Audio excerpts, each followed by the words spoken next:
یہ 2022 میں حلقے کا صدر بنا تو میں نے 8 یونین کونسل کا کنونشن کروائی اور 17 وارڈوں کے کنونشن بھی کروائی. 8 یونین کونسل میں یعنی آخری یونین کونسل جو تھی جنڈالا تیمروٹا اس کا کنونشن ہم نے 16 اکتوبر کو کروایا. جب کاغذات جمع ہو رہے تھے اس وقت بھی ہم انتہائی مہم پر تھے تنظیم سازی کی. الحمدللہ میں نے جموں کشمیر پیپلز پارٹی کو ایک دفعہ پھر گراس روٹ لیول پر میں لے گیا اور اس دوران میں نے تقریباً 800 سے زائد لوگوں کو جموں کشمیر پیپلز پارٹی میں شامل کیا. اور جی صاحب چونکہ پارٹی کی جانب سے اسی کارکن کو ٹکٹ دیا جاتا ہے جس کی اہلیت صلاحیت اور قابلیت پہ پارٹی قیادت کو اعتماد ہوتا ہے، تو کیا سمجھتے ہیں کہ جو اعتماد کا اظہار جموں کشمیر پیپلز پارٹی کے پارلیمانی بورڈ یا مرکزی قیادت نے آپ پر کیا ہے اس پہ آپ کتنا پورا اتر پائیں گے؟ میں سمجھتا ہوں کہ جموں کشمیر پیپلز پارٹی نے کہ پارلیمانی بورڈ نے جو مجھ پر اعتماد کیا ہے وہ میری کارگزاری دیکھ کر میرٹ کے مطابق انہوں نے فیصلہ کیا. مجھ سے پہلا کوئی بھی کارکن نہیں تھا 1979 سے لے کر. میں آپ کو عمر بتاؤں کہ میں الفن کہتا ہوں کہ آج تک میں نے غازی ملت سردار محمد ابراہیم خان صاحب کے علاوہ، سردار خالد ابراہیم صاحب کے علاوہ یا ان کے نامزد کردہ کسی بھی آدمی کے علاوہ کسی دوسرے کو ووٹ نہیں دیا. لوگ ایک وقت ایسا آیا تھا 1985 میں کہ جب ہم پاکستان پیپلز پارٹی الیکشن سے باہر تھی، بائیکاٹ پر تھی، لوگوں نے اس وقت سردار روشن خان کو ووٹ دیے، MLA بنایا، لیکن ہم اس وقت بھی بائیکاٹ پہ تھے. ہم نے ڈسٹرکٹ کونسل کے لیے ہمارے ایک دفعہ جب بلدیاتی الیکشن ہوئے تو ڈسٹرکٹ کونسل کے لیے ہمارے مقامی امیدوار تھے جنرل حسین شیرو، لیکن ہم نے اس وقت بھی پاکستان پیپلز پارٹی کے نامزد امیدوار سید حبیب حسن شاہ کا ساتھ دیا.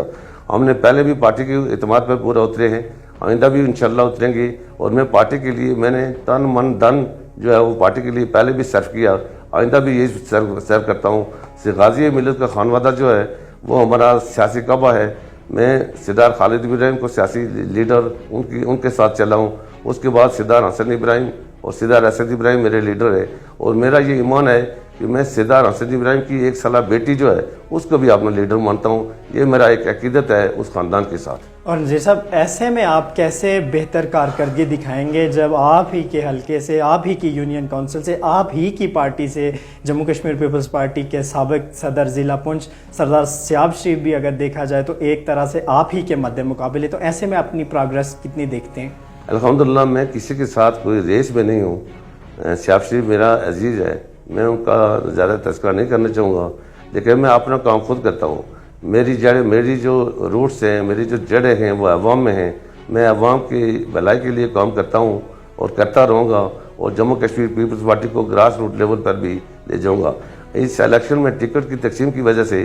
جو تھوڑی بہت جموں کشمیر پیپلز پارٹی کی ناراضگی ہوئی ہیں، ٹوٹ پھوٹ ہوئی ہے، میں آپ کو یقین دلاتا ہوں کہ الیکشن کے فوراً بعد میں 2 مہینے کے اندر جماعت کو دوبارہ منظم کروں گا اور اس جماعت کو واپس اسی پوزیشن میں لے آؤں گا جو ٹکٹ کی تقسیم سے پہلے پوزیشن تھی. جی صاحب کہا جاتا ہے کہ جو آپ ہی کے جو ضلع پونچھ کے سابق صدر ہیں سردار سیاب شریف، انہوں نے 30 سال جموں کشمیر پیپلز پارٹی کے ساتھ جو سیاسی طور پہ جو ریاضت کی، اس میں آپ ان سے جونیئر ہونے کے باوجود انہیں آپ کو ٹکٹ دیا گیا اور انہیں نظر انداز کیا گیا، تو کیا سمجھتے ہیں کہ یہ واقعی ان کے ساتھ زیادتی تھی یا میرٹ پہ فیصلہ؟ میں سمجھتا ہوں کہ مجھ سے پہلا کوئی کارکن ہے ہی نہیں. اگر ان کی 30 سالہ ریاضت ہے، میں اس میں میرٹ کی بات نہیں کرتا ہوں، ان کی اپنی ریاضت ہوگی، ان کی اپنی بات ہوگی، لیکن میں 1979 سے ہوں. 1979 سے لے کر غازی ملت اور سردار خالد ابراہیم کے ساتھ ہوں. 1979 سے لے کر آج تک 42 سال بنتے ہیں. تو اس طرح میں جونیئر نہیں بنتا ہوں، بلکہ میں کہتا ہوں کہ سینیٹری میں اول نمبر پر میں تھا، کارکردگی کے لحاظ سے بھی میں اول نمبر پر تھا. تو اس لحاظ میں کہتا ہوں کہ پارلیمانی بورڈ کا جو فیصلہ ہے وہ درست ہے، اور اس کا جو رزلٹ ہے وہ آپ کو الیکشن میں نظر آ جائے گا. تو جی صاحب کیا سمجھتے ہیں کہ انہیں ٹکٹ، میں ان کا ذکر اس لیے بار بار کر رہا ہوں چونکہ آپ کو پتا ہے کہ وہ ایک ہی یونین کونسل سے جب ایک قسم کی پارٹی کے اندر بھی ڈویژن ہوئی ہے، جس سے اوورال اگر دیکھا جائے تو کسی دوسرے کو فائدہ ہو یا نہ ہو، لیکن جموں کشمیر پیپلز پارٹی کو اس یونین کونسل سے ڈسٹرکٹ کونسل کے امیدوار کے طور پہ بڑا نقصان ہوگا. تو کیا سمجھتے ہیں کہ انہیں ٹکٹ اگر نہیں ملا تو کس بیس پہ نہیں ملا یا کس وجہ سے نہیں ملا؟ اس کا میں کچھ نہیں کہہ سکتا ہوں. البتہ پارلیمانی بورڈ نے ایک بات کی، انہوں نے یونین کونسل نمائندہ کی تمام وارڈوں سے رائے لے کر انہیں کی. جب یونین کونسل نمائندہ کے لوکل وارڈ کے لوگ انٹرویو دینے کے لیے جا رہے تھے تو وہ ان کے سامنے 2 باتیں رکھ رہے تھے کہ یہ 2 امیدوار ہیں ہمارے پاس ڈسٹرکٹ کونسل کے، ان میں سے کس کی پوزیشن بہتر ہے، کون سیٹ نکالنے کی پوزیشن میں ہے. ایون کے بعض وارڈوں میں ہمارے پاس سنگل امیدوار تھا، اس کے انٹرویو کی ضرورت نہیں تھی. جس طرح GD سے سعید صاحب تھے، سنگر سے خالد صاحب تھے، کوٹڑا سے سارم الیاس صاحب تھے، ان کو بھی انہوں نے یہی بات پوچھنے کے لیے انٹرویو سے گزارا۔ سب لوگوں نے یہ رائے دی کہ اگر سیٹ نکال سکتے ہیں تو نمبردار جیت صاحب نکال سکتے ہیں۔ تو پارلیمانی بورڈ نے، اس کے علاوہ پارلیمانی بورڈ نے بہت سے لوگوں سے ٹیلی فون پر بھی رابطہ کر کے پوچھا۔ تو باقی میں نہیں سمجھتا ہوں کہ پارلیمانی بورڈ نے کوئی ذاتی کی، اگر کوئی آدمی ذاتی سمجھتا ہے، میرا عزیز کوئی بھی ذاتی سمجھتا ہے تو یہ اس کا ذاتی خیال ہوگا اور ممکن ہے کہ اس کے ساتھ ذاتی ہو، لیکن پارلیمانی بورڈ نے اپنی پوری تحقیق کی اور تحقیق کرنے کے بعد انہوں نے یہ ٹکٹ ایشو کیا۔ اور سب سے بڑی بات یہ ہے کہ اس پارلیمانی بورڈ میں سردار اسد ابراہیم خود شامل تھے، جو حلقے کی صورتحال کو بخوبی جانتے تھے،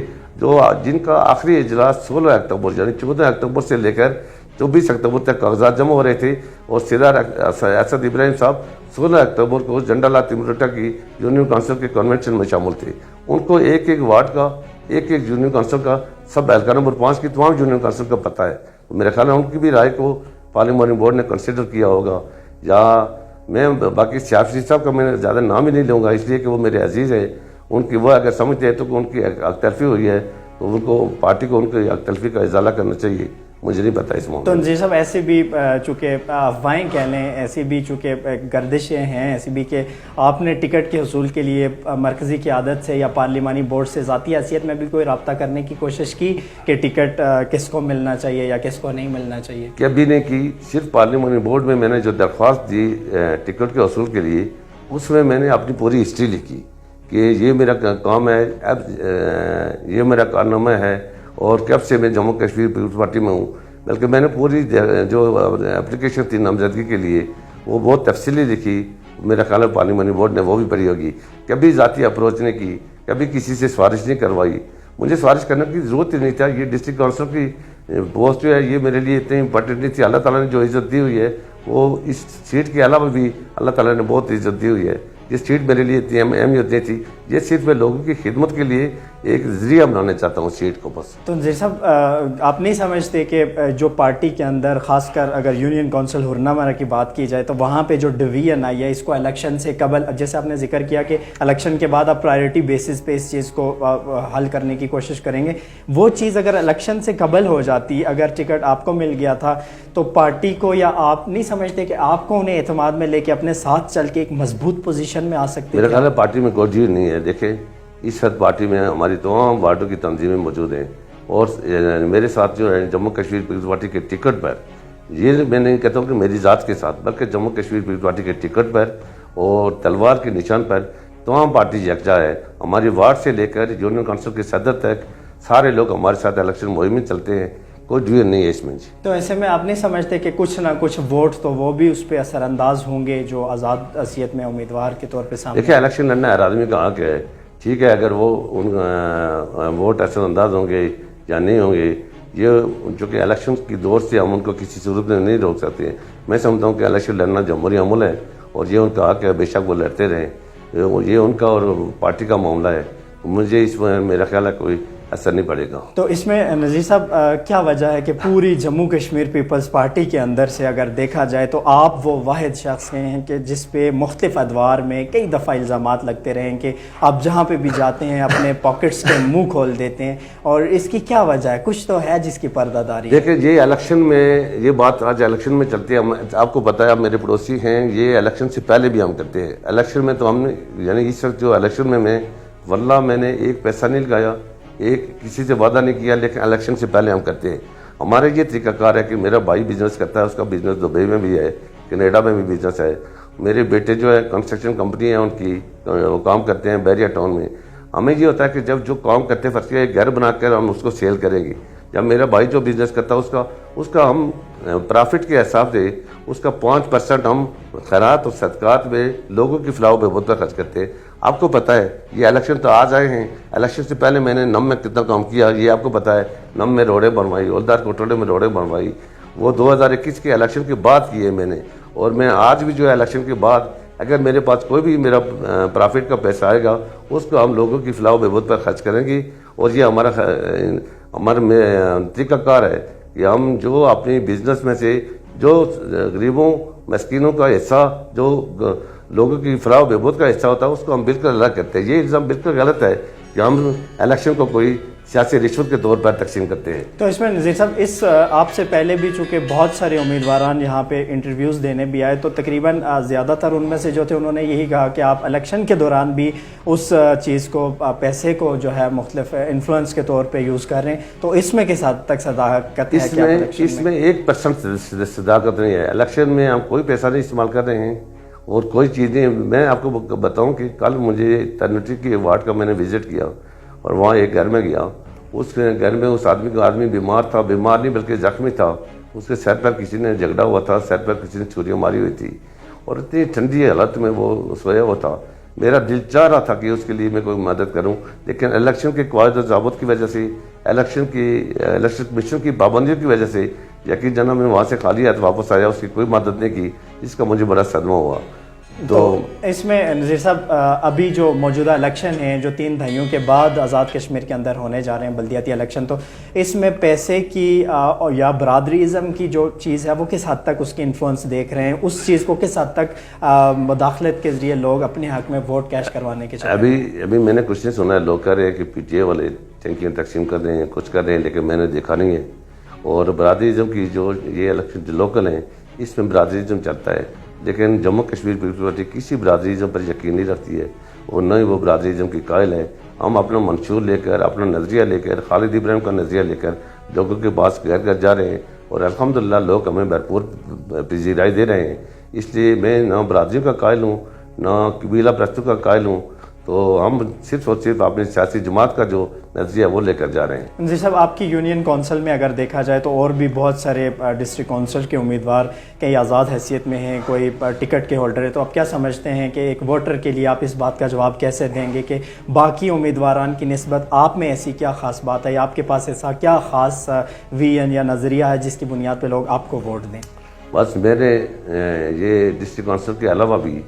میں نے لوگوں کی خدمت جاری رکھی ہوئی ہے، لوگوں کی خدمت کرتا ہوں، اس لیے لوگ مجھ پر زیادہ اعتماد کرتے ہیں۔ میں نے آپ کو بتایا کہ ہم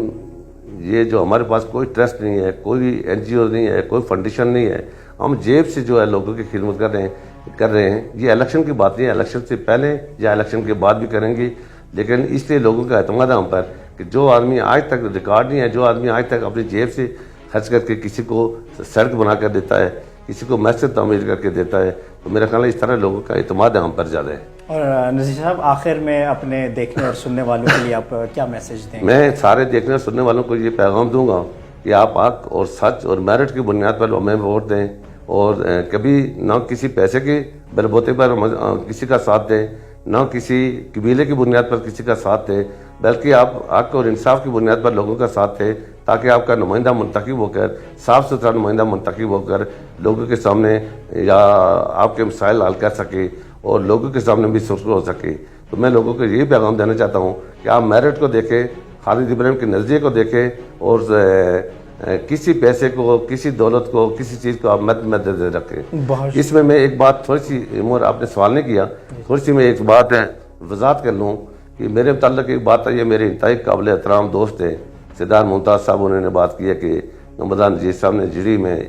چکر گیا، وہاں پیسے کی یہ میں نے آپ سے پوچھا تھا کہ آپ پہ پہلے بھی الزام ہے تقسیم کی۔ یقین جانا میں جڑی میں گیا، جڑی کے لوگ کتنے بغیرت ہیں کہ ایسی بات ہوئی نہیں ہے۔ میں ڈور ٹو ڈور گیا اور میرے ساتھ تقریباً 12 آدمی چل رہے تھے۔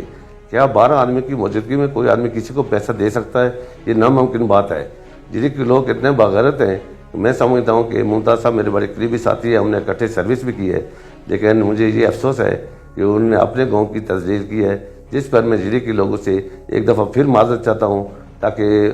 ان پر یہ الزام لگا ہے تو میں ان سے بڑی معذرت چاہتا ہوں۔ میں آپ کو ایک بات بتاؤں کہ مجاہد آباد میں جو بینک تھا، جس بینک کا کیس بھی لگا ہوتا، بینک میں کوئی ڈپازٹ نہیں تھا، بینک لاس پر جا رہا تھا، تو جی ڈی کے لوگوں نے مجھے یہ کہا تو میں نے تمام بینکوں سے پیسہ شفٹ کر کے مجاہد آباد میں کہا، اور آج الحمدللہ وہ بینک اتنے عروج پر چل رہا ہے کہ وہاں اے ٹی ایم مشین بھی لگنے والی ہے، اور اس طرح ہم لوگوں کے بہت بے شمار کام۔ ابھی ہمارا بینک تھا، وہ بھی اٹھنے والا تھا، ہم نے اس کی بھی حوصلہ افزائی کی ہے۔ ہمارا کام ہے لوگوں کی خدمت کرنا، لوگوں کی فلاح و بہبود کے لیے کام کرنا، اور باقی کسی کینڈیڈیٹ سے میرا کوئی سروکار نہیں ہے۔ اللہ کرے سارے لوگ پرامن طریقے سے اپنا اپنا منشور لوگوں کے سامنے پیش کریں، اپنی بات لوگوں کے سامنے پیش کریں۔ میں سب کے لیے دعا گاؤں اور اپنے لیے یہ دعا گاؤں کہ اللہ تعالیٰ مجھے صراط مستقیم پر چلنے کی توفیق عطا فرمائے اور مجھے کامیابی عطا فرمائے۔ تو یونین کونسل کے لوگوں کا بھی میں ایک بار پھر بہت شکر گزار ہوں کیونکہ میں جہاں پر گیا یقین جانے کہ لوگ گھر بھر بھی جاتے ہیں، میں بھی گھر صرف حاضری کے لیے جاتا ہوں، لیکن مجھے اتنی کالیں ملتی ہیں کہ آج اس جگہ پر میٹنگ ہے، مجھے شیڈول بنانے میں تکلیف ہوتی ہے، اتنی مجھے کالیں ہیں جو پذیرائی یونین کونسل انمارا کے لوگوں نے مجھے دی ہے، میں ان کا ساری زندگی شکر گزار ہوں گا، اور انشاءاللہ اللہ تعالیٰ نے موقع دیا تو میں ان کی بھرپور خدمت بھی کروں گا۔ بہت شکریہ نذیر صاحب، آپ نے اپنے بہت شکریہ عمر خیام، آپ نے مجھے یہ موقع دیا، میں آپ کا روزنامہ دھرتی کا اور پورے ادارے کا میں شکر گزار ہوں۔ بہت شکریہ، بہت نوازش۔ اور ناظرین، آپ کا میزبان عمر خیام ایک نئے مہمان کے ساتھ دوبارہ سے آپ کی خدمت میں حاضر ہوگا، تب تک کے لیے مجھے دیجیے اجازت۔ اللہ میرا اور آپ سب کا حامی و ناصر ہو۔